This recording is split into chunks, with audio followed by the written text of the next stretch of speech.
AIDS వ్యాధి సోకిన వ్యక్తిని దూరంగా పెట్టడం ద్వారా మరింత కుంగిపోయి ముందే మృతి చెందే పరిస్థితులు ఉన్నాయని కళాజాత ద్వారా ప్రజలకు అవగాహన కల్పించారు. కాకినాడ జిల్లా జగ్గంపేటలో గల ఆర్టీసీ కాంప్లెక్స్ ఆవరణలో వైద్య ఆరోగ్య శాఖ స్వచ్ఛంద సంస్థ సంయుక్త ఆధ్వర్యంలో కళాజాత నిర్వహించారు.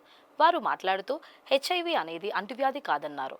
ఆ వ్యాధి వచ్చిన రోగి రక్తాన్ని మరొకరికి దానం చేసినప్పుడు, ఆ వ్యక్తితో శృంగారం చేసినప్పుడు మాత్రమే ఇంకొకరికి సోకుతుందన్నారు.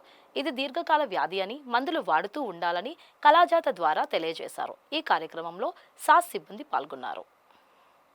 కాకినాడ జిల్లా జగ్గంపేట ఏరియాలో జగ్గంపేట బస్టాండ్ ప్రాంగణంలో ఈనాడు వైద్య ఆరోగ్య శాఖ వారి ఆధ్వర్యంలో, అలాగే కాకినాడ జిల్లా ఎయిడ్స్ నివారణ కంట్రోల్ వారి యొక్క కళాకారుల బృందంచే, చైతన్య కళాభారతి వెల్ఫేర్ అసోసియేషన్ కళాకారులచే ఈనాడు ప్రభుత్వం చేపడుతున్న కళారూపాలు ప్రజల్లోకి తీసుకువెళ్ళాలి, అది కూడా ప్రజల్లో చైతన్యం తీసుకురావాలి.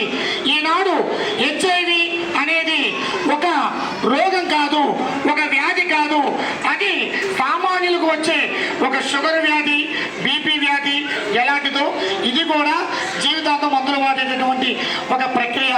అలాగే వీటి పట్ల చాలామంది భయభ్రాంతులకు గురయ్యి కుటుంబాల్లో ఆ వ్యక్తిని దూరం పెట్టడం, అలాగే ఆ వ్యక్తిని సమాజంలో ఒక వెలితిగా చూడడం వల్ల ఆ వచ్చే రోగం ఉండే భయం కంటే వాళ్ళు పెట్టినటువంటి ఆ బాధలు, ఇబ్బందులు మరింత కృంగతీసి అనేక విధానంగా దారితీస్తున్నాయి.